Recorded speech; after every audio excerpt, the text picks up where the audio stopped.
Udhna દક્ષિણમુખી Hanuman BRTS પર બસ હંકારી રહેલા બસ ડ્રાઈવરનો પીછો કરી 23 વર્ષીય યુવાને ઝઘડો કર્યો હતો। દરમિયાન આ અંગે પોલીસને જાણ કરાતા પોલીસ યુવાનને પકડીને પોલીસ મથકે લઈ ગઈ હતી, જ્યાં યુવાનના ખિસ્સામાંથી 2 પેકેટ મળી આવ્યા હતા। આ શંકાસ્પદ વસ્તુને એફએસએલમાં મોકલાતા તે ચરસ હોવાનું બહાર આવતા આ મામલે યુવાન સામે ઉધના પોલીસે ગુનો નોંધી તેની ધરપકડ કરી હતી।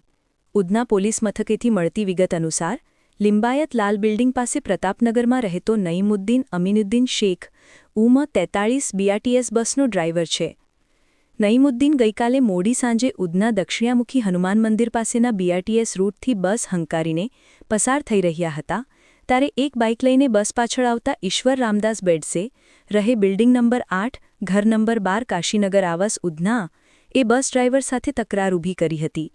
પોલીસ બોલાવાઈ હોય ઈશ્વર બેડસેને પોલીસ સ્ટેશન લઈ જવાયો હતો, જ્યાં એએસઆઈ કૃપરાજભાઈ કાથડબાઈએ ઈશ્વર બેડસેની પૂછપરછ કરી તેની તલાશી લેતા તેના ખિસ્સામાંથી પ્લાસ્ટિકની નાનું કોથળીમાંથી કાળા બદામી રંગનો શંકાસ્પદ પદાર્થ મળી આવ્યો હતો, જે બાબતે યોગ્ય જવાબ નહીં આપી શકતા આ પદાર્થને એફએસએલમાં મોકલતા તે હસીસ ચરસ હોવાનું સામે આવતા ઈશ્વર બેડસે સામે ગુનો નોંધવામાં આવ્યો હતો।